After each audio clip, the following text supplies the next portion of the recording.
Let's move on to question number 3. My daughter is having issues at school. She is nonverbal and the teachers are not cooperative and consistent in their efforts. I have given them reinforcers to give to my daughter when she attends the class, but they are just not regular with it. Is there anything else I can be doing to inspire my daughter to go to school?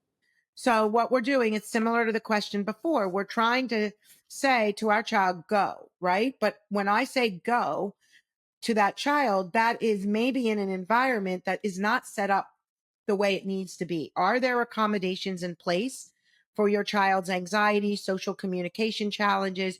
Are there interventions in place in terms of the strategies, what to do, the buddy process? Are they building social connections? Are they doing small groups in the room? Do they know how to question, when to question, with who to question? Are they doing friendship groups? Are they doing a recess bunch? Is there a counselor that can work with this child? Is this set up? It's almost like it has to be set up. The plan has to be in place. You can't push a child into a situation that there's no plan for them. And so when the mom is saying reinforcers, to me, that's like if you go to school, you get a prize, and that's great. And maybe that's needed.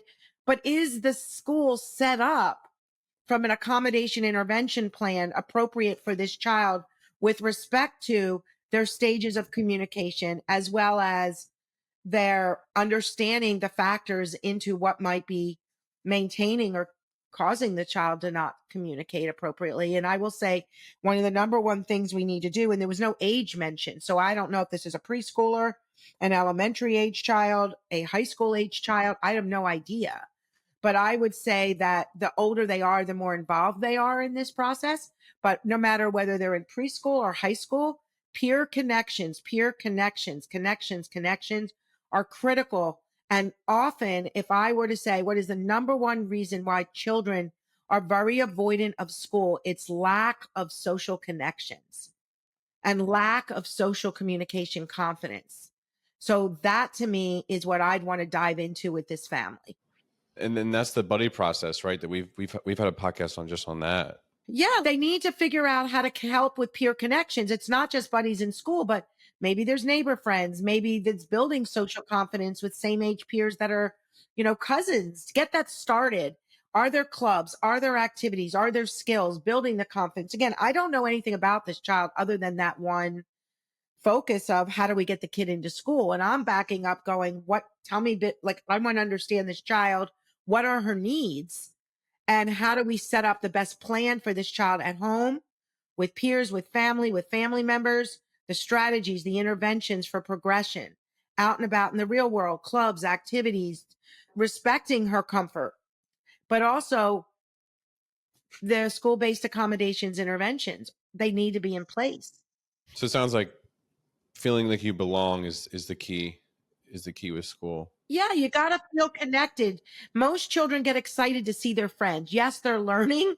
And of course, as they Mhm. get older, the more excited they tend to be about learning, especially an area of interest. But for most part, it's seeing my friends. That's who they light Totally. up about. And That's so if definitely why I I went to don't, school.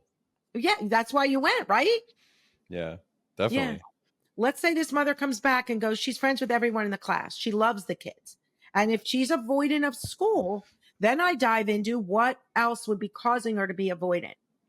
Is she being bullied by Mm. somebody out of her class? That's probably rare, because if she's feeling good socially, she should be wanting to go to school. But if she is feeling good socially and she's still avoidant of school, then it's something academic. It's something that's causing her stress within the school. Like It's a learning something. disability? Is that what you're implying? I'm not saying a learning disability. It could be something learning wise. Maybe the teacher misunderstands her. Maybe the teacher is asking open ended, thought provoking questions in the middle of a classroom and Mm. expecting the child to answer, and she doesn't necessarily communicate with the teacher.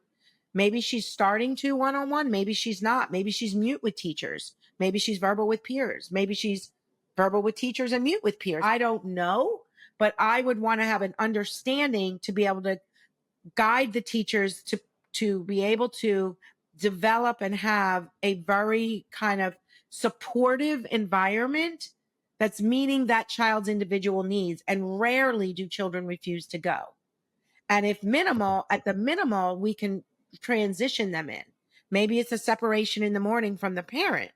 Maybe that's all it is.